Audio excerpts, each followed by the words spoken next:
Do y'all love the Lord this morning? Yes, I do. I do. Yes. And so today, I'm going to start a three-part series that God had sort of laid on my heart last year. And so I talked with Pastor and asked him if it was okay at some point if I could teach this. And so he so graciously agreed and said that I could.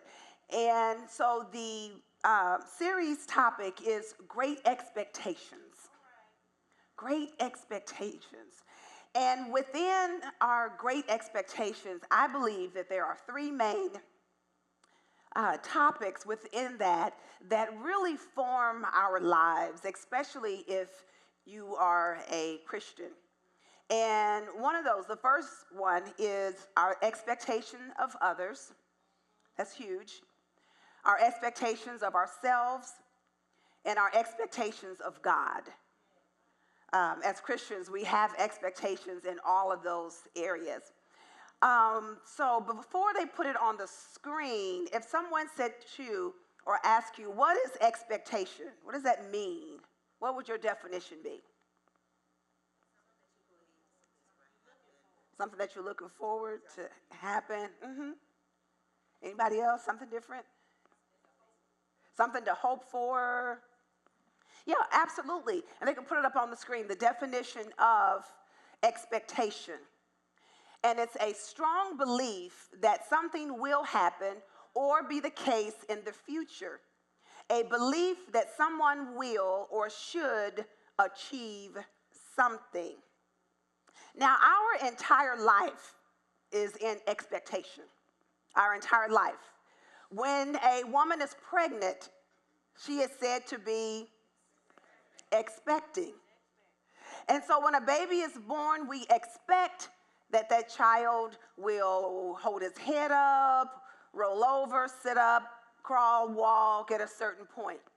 We expect that that child will go to school, graduate from high school, graduate from college.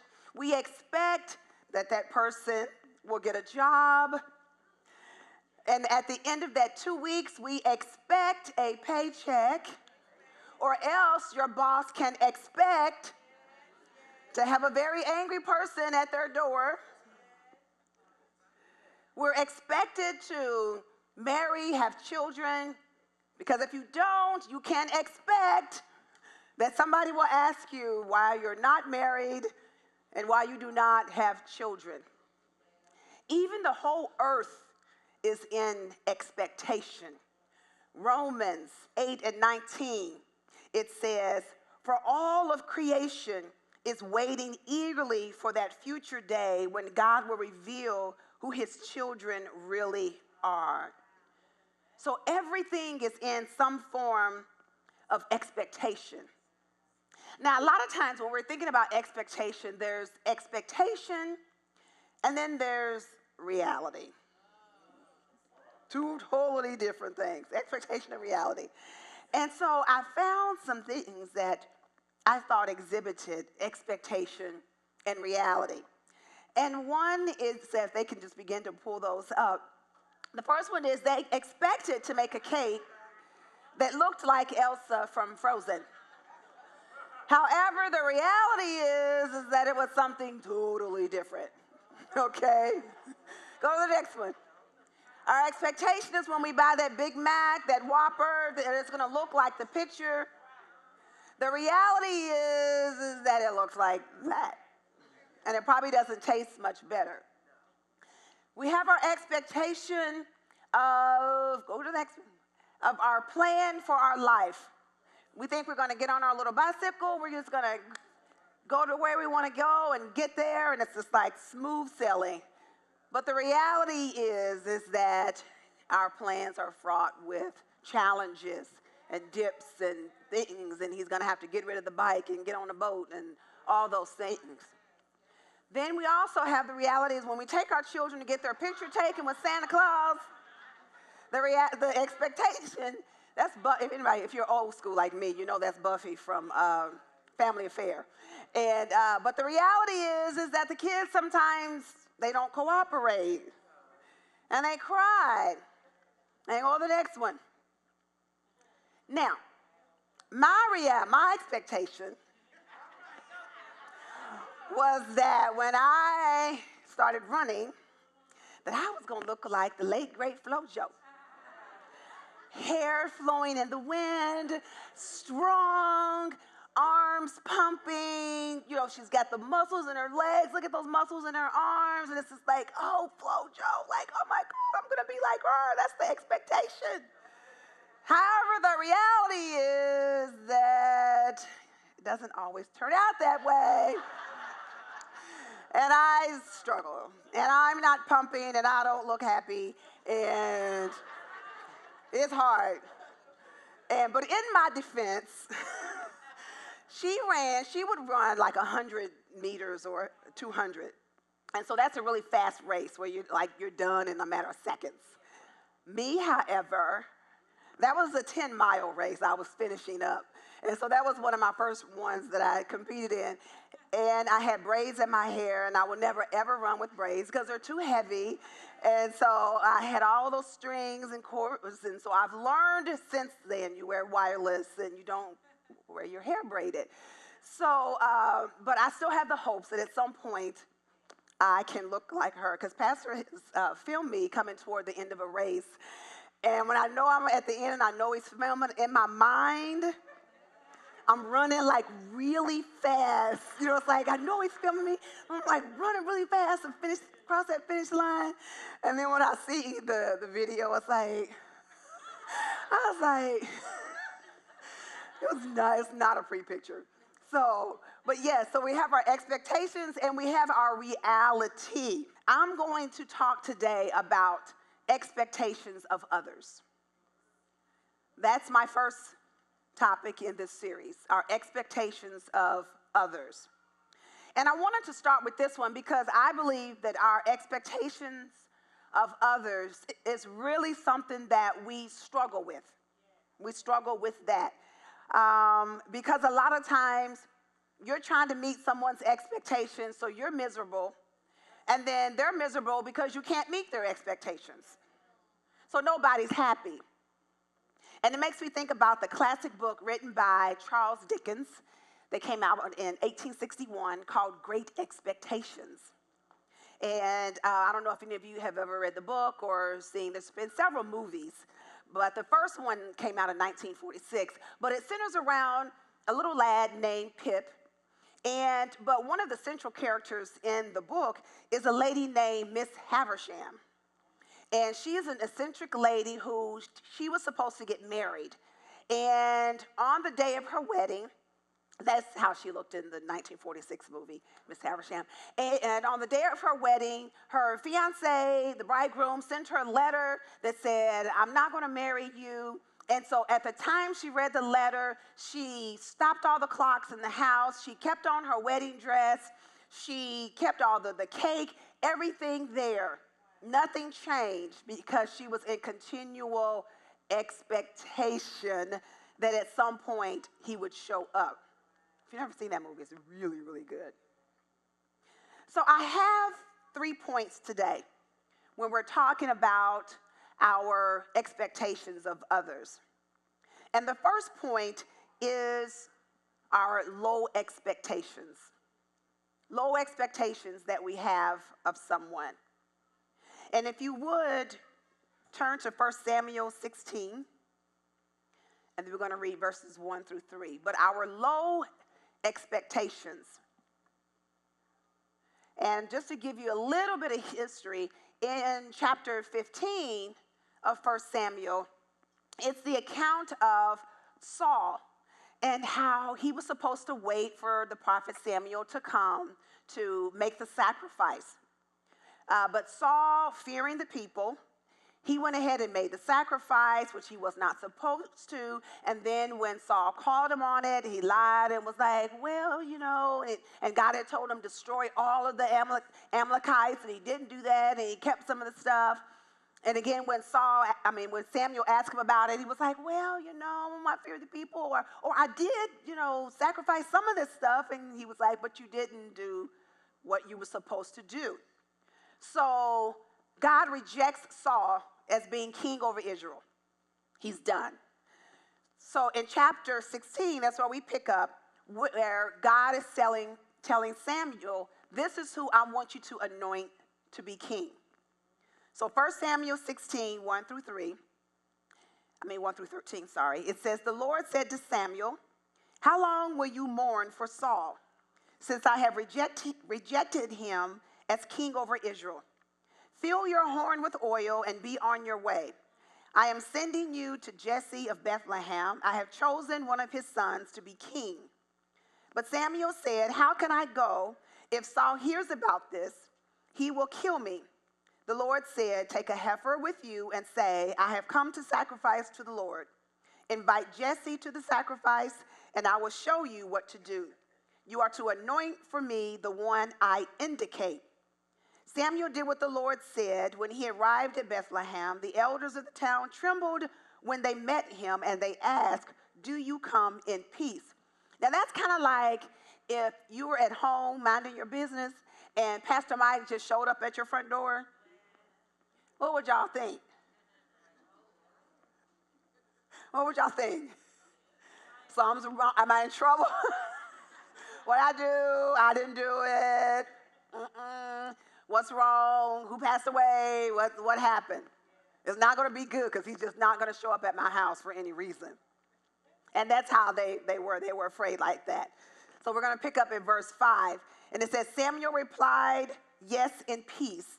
I have come to sacrifice to the Lord. Consecrate yourselves and come to the sacrifice with me.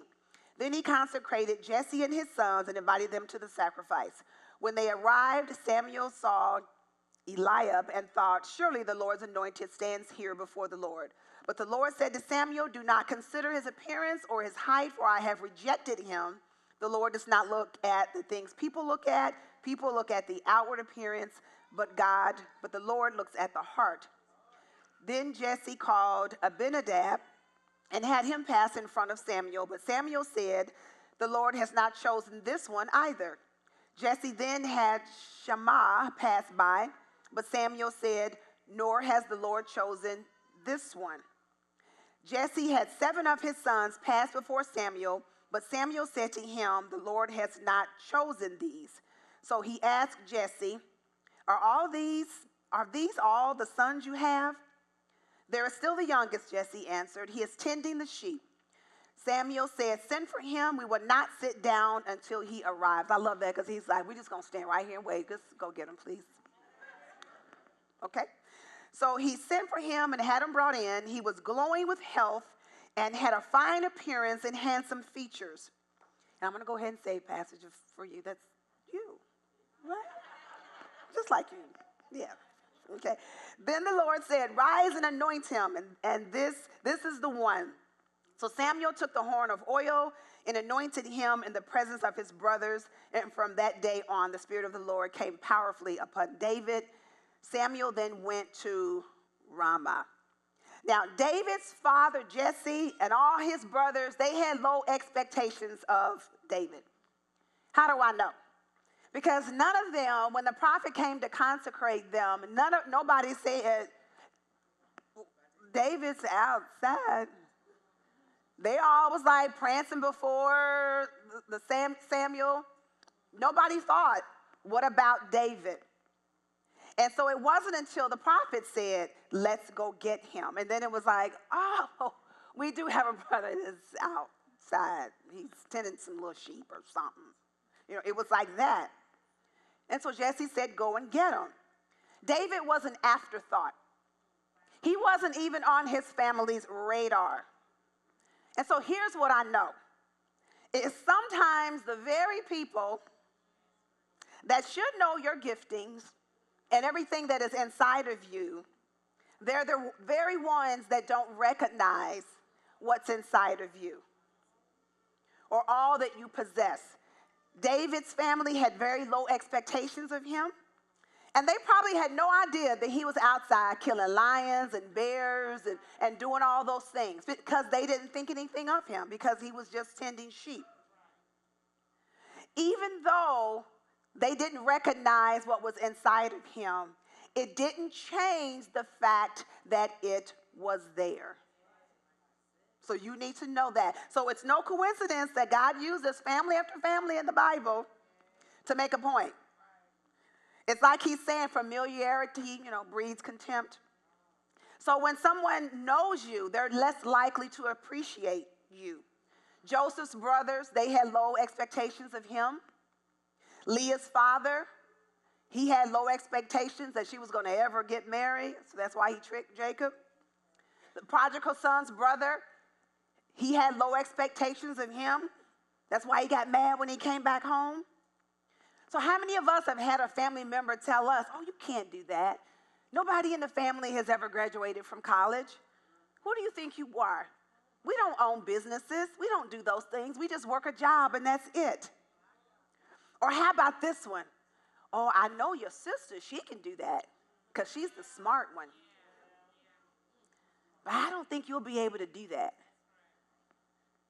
She can do that, but not you. And so we've all been there. But here's the thing. The low expectations of David didn't stop with his family. It also extended to King Saul. Now, there was a quick background, real quick. Once David was anointed by Samuel, his father, Jesse, sent him to the battlefield because his three older brothers, were fighting in the war against the Philistines. And so his father said, here, take some lunch to them, check on them, kind of see how they're doing. And so David goes, and as soon as his brother sees him, and remind you, he was anointed in front of his brothers. The oldest one gets mad. It's like, what you doing here? Why are you here? And so David, then he hears Goliath going on. And Goliath is threatening the children of Israel. And he's like, who wants to come out and fight me? Y'all all scared. He's just going on. And he's talking about God and everything. And so David is hearing all this. So then David's like, wait a minute, hold up. What? Who is this person that's talking about my God? Like, we need to do something about this. So he goes off. And so we're going to pick up at 1 Samuel chapter 17, verses 31. And so it says, what David said was overheard and reported to Saul, and Saul sent for him. David said to Saul, let no one lose heart on account of this Philistine. Your servant, me, will go and fight him. Now, David had high expectations of himself. Even though he was a teenager at this time, they're saying he was probably about 15 to 18 years old. So that was very, very bold of him. You have all these grown men who are afraid to fight, and you have this little teenager saying, okay, I'll go do it. Verse 33, Saul replied, you are not able to go out against this Philistine and fight him. You are only a young man, and he has been a warrior from his youth. Low expectations. So in Saul's mind, he was like, how are you going to go out and fight this man who was probably about 9 feet tall and had, they're saying, probably about 200 pounds worth of armor on his body? But David said to Saul, your servant has been keeping his father's sheep. When a lion or a bear came and carried off a sheep from the flock, I went after it, struck it, and rescued the sheep from its mouth. When it turned on me, I seized it by its hair, struck it, and killed it. He's a bad dude. Your servant has killed both the lion and the bear. This uncircumcised Philistine will be like one of them because he has defied the armies of the living God. The Lord who rescued me from the paw of the lion, the paw of the bear, will rescue me from the hand of this Philistine. Saul said to David, go and the Lord be with you. He is like, okay, you can go, but I'm going to pray for you. Because if the Lord don't help you, you are so going to be killed. So there was no high expectation. He was like, okay. So then Saul gets this idea, and he says in verse 38, then Saul dressed David in his own tunic. He put a coat of armor on him and a bronze helmet on his head. Now, if you remember in chapter 16, David was anointed to be king by Samuel. So here you have King Saul unknowingly transferring his authority to David by putting his tunic on him. And he didn't even realize it. And he probably did it in front of the whole army. So here's something to think about. See, God will have people who come against you.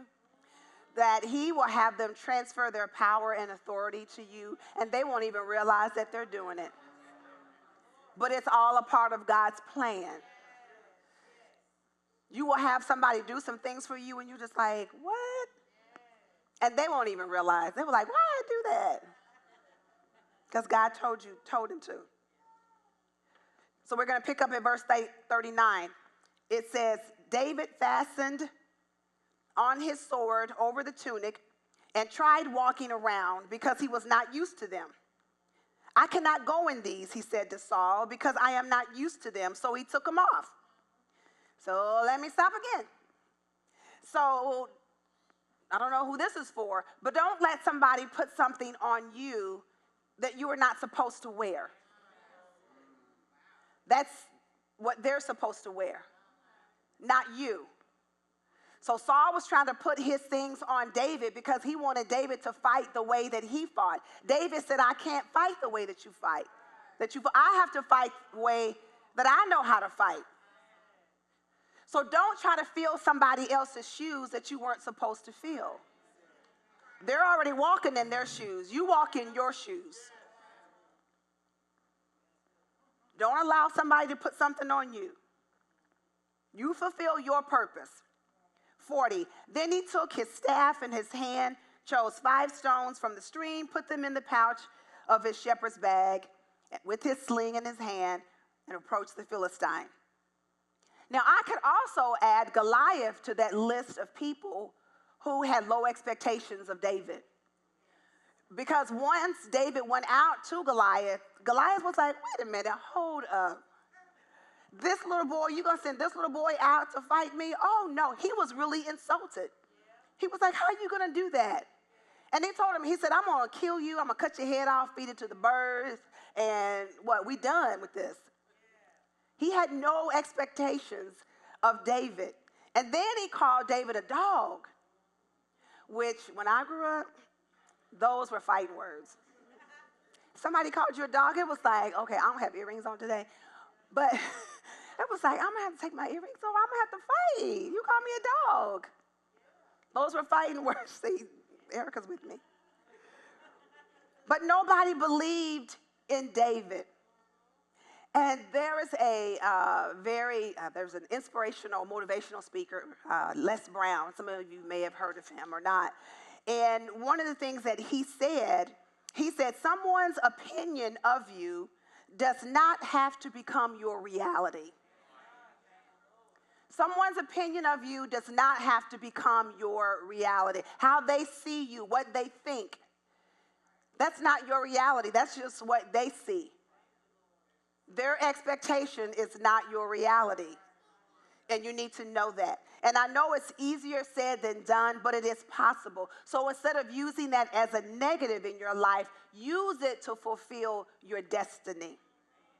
But here's the other beautiful thing about David, that even though his father's brothers, King Saul, Goliath, had low expectations of him, it didn't stop him from achieving everything that God had placed inside of him to achieve. Yes, he worked hard to prove it. And King Saul was even threatened by David and tried to kill him for about 15 years. And so through all of that, David proved himself to become a fierce warrior and fighter. The one whom nobody thought could fight, he killed so many men that God said, okay, you've spread too much blood. You can't build a temple. But he had his own band of men that followed him. He was a bad dude. Now, these band of men, they, however, had very high expectations of David. In the beginning, people had low expectations of David, his father, his brothers, Saul, Goliath. Now you have these other men who have attached themselves to David, and they have very, very high expectations of David. You don't have 600 men following you, and you're not a bad dude. And these guys, one man that followed him killed 800 men alone in one battle. And they could fight with both hands. They could sling. the slingshot with both hands and the shoot and arrow. They were bad dudes. So you know David had to be way up there. And so at one point, when David was on the run for those 15 years, he was so tired. And he said, okay, I'm going to go live with the Philistines. And so he became friends with the king's son, Achish. And so he lived in an area called Ziklag for about a year and a half. And so David and his men are fighting with the Philistines. But at one point, the Philistines are going to go into battle against the Israelites. That's David's people. And so David's going to go and fight, but then the king of Philistines said, wait a minute, hold up. We can't have David go and fight with us against his people. He's going to turn on us. So they was like, you cannot go. And so the king's son came to David and said, I'm sorry, you're not going to be able to fight with us against your people. So they sent him back to Ziklag. Well, it took him 3 days to get back to Ziklag. And we're going to pick up at 1 Samuel, chapter 30, verses 1 through 6. When David and his men got back to Ziklag, this is what they found. David and his men reached Ziklag on the third day. Now the Amalekites had raided the Negev and Ziklag. They had attacked Ziklag and burned it, and had taken captive the women and everyone else in it, both young and old. They killed none of them, but carried them off as they went on their way. When David and his men reached Ziklag, they found it destroyed by fire, and their wives and sons and daughters taken captive. So David and his men wept aloud until they had no strength left to weep. David's 2 wives had been captured, Ahinoam of Jezreel and Abigail, the widow of Nabal of Carmel. David was greatly distressed because the men were talking of stoning him. Each one was bitter in spirit because of his sons and daughters, but David found strength in the Lord his God. Now David did recover everything. He killed all the Amalekites, the people that Saul was supposed to kill. But sometimes people have expectations of you that you just cannot meet. I was having a conversation with a father. He was talking about his son, and their relationship was not what he wanted it to be. And he said he apologized to his son and had asked for forgiveness, but the son still seemed distant from him. And he just couldn't understand why. And so I told him, I said, but maybe what you're asking of him is something that he is just not able to give at that moment.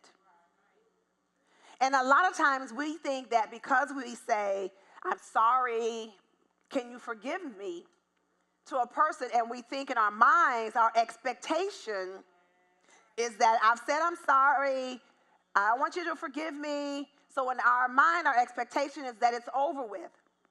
But the reality is that that person is over here saying, I'm still dealing with that. And so I can't just forget everything just because you said you're sorry. Expectation versus reality. So it's almost like that parent that expects their child to not only get an A, but to get 100% on everything. And if they don't get a 100%, then somehow they failed, which is not good for the child, because then that sets up esteem issues for them, because they can never meet your expectation. Or for that husband maybe that's expecting his wife to go to work, then come home and cook and clean and do the kids and wash the clothes and do everything and fix him a 5-course meal, and then he doesn't understand why she gives him the side eye when she's tired. Yes. Or it could be that wife that she's expecting her husband to, take her on all the fancy trips and buy her, Gucci handbags and live that high lifestyle. And if he doesn't do all those things for her, then somehow he has failed her. And I read someplace where it said that you should never meet your idol. Because they say that once you meet your idol and you're around them, then you realize that they're human and they're just normal people. And then it's like, oh, why did I like them? Because they're just normal people. Because all of your high expectations of them are gone. And so when you have these unrealistic high expectations of others, it will be to the detriment of relationships. Now, please understand, I'm talking about healthy expectations. Yes, you should expect that your spouse should go to work every day and have a job. Unless you've said, that somebody's going to stay home. That's different. But yes, you should expect that your spouse should go to work. You should expect that your children will help out at home and do chores and go to school and do the right thing. Yes, that's a healthy expectation. You should know that your spouse will not cheat on you. That's a healthy expectation. So I'm not talking about you not having any expectations. I'm talking about healthy expectations. So, Pastor Ruth, what are healthy expectations? I'm so glad you asked me that. And here's my last point. Here are some great expectations that you should have of others. One is you have to accept them for who they are. We are moving into a whole different area that Pastor has laid out to us, our vision, where we're going, what we're doing, the type of church that we're attempting to build. In that, we have to be able to accept all people, accept each other. Acceptance is huge in our society. See, we pretend like we're accepting, but we're really not. We really are not. Because as soon as somebody tweets something that you don't like, they're canceled. That's the word of the day. They're canceled. That's what we do. We throw them in the trash. Nobody can have a different opinion from us. We try to put everybody in a box to make it easier for us. What are you? You white, black, what you mix? What are you? We try to put everybody in a box. I remember years ago when I was telling Pastor this morning that there was a popular black gospel program that was on, that used to come on TV every Sunday morning. And Israel Houghton, you all know him, the praise and worship singer, he was on there. And after he finished singing his song, the host, was talking to him, and then he just point blank asked him, he was like, "What are you?" And I was like, "Oh my God, like how could he ask him that?" But if you may not know, but Israel, his mother is white and his father was African. And so, again, we try to put people in boxes to make it easier for us.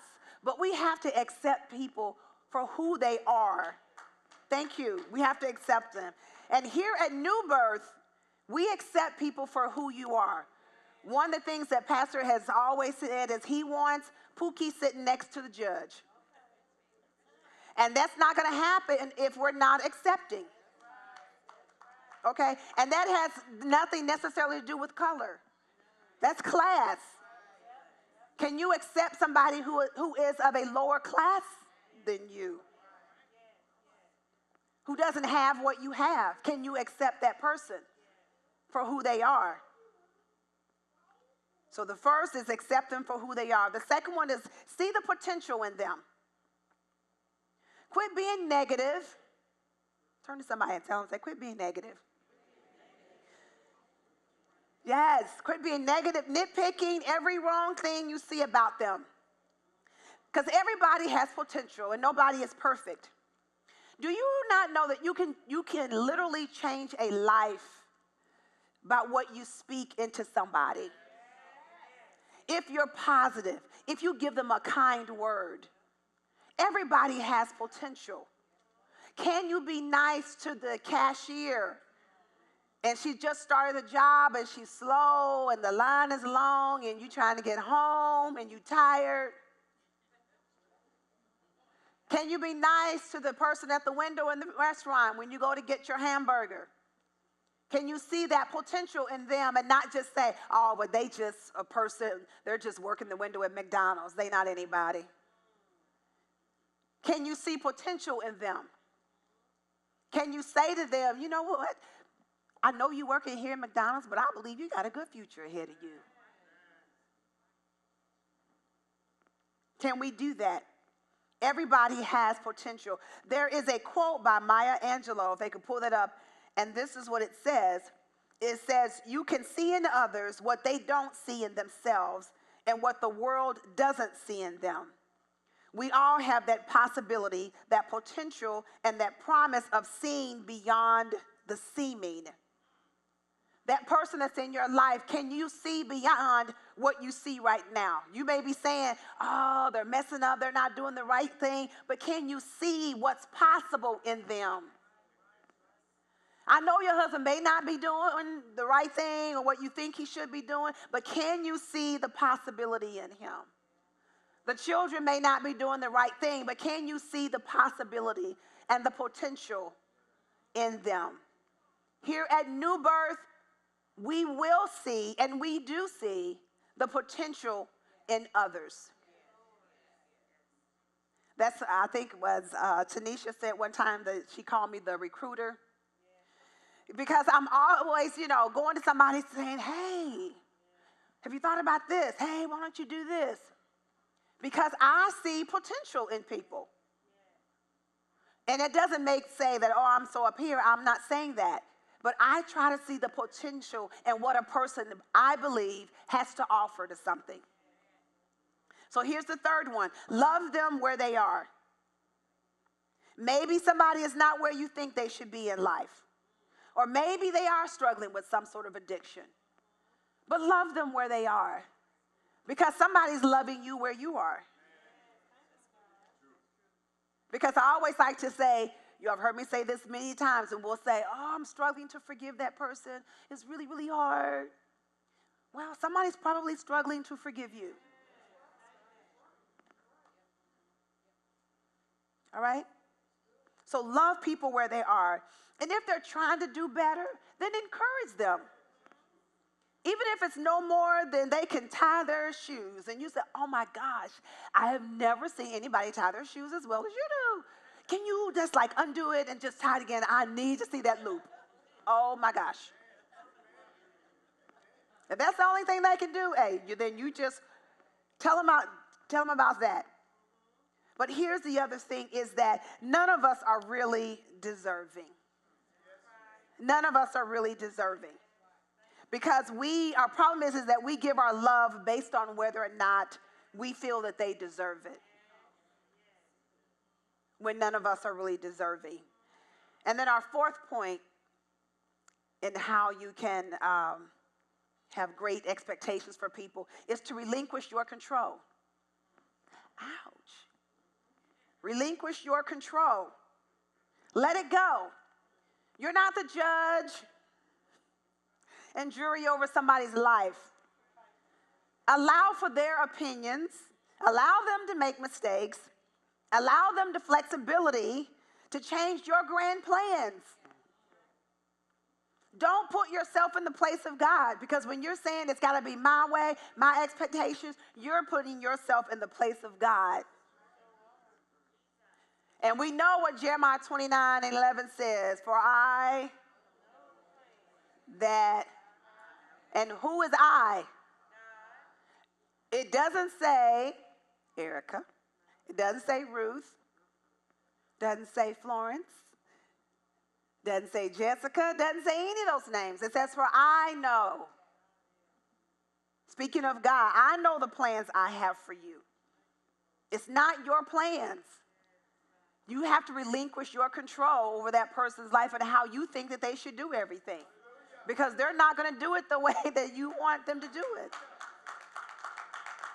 And they shouldn't. But your prayer should be, Lord, help me for whatever you have for them. Help me to see that and pray that for them.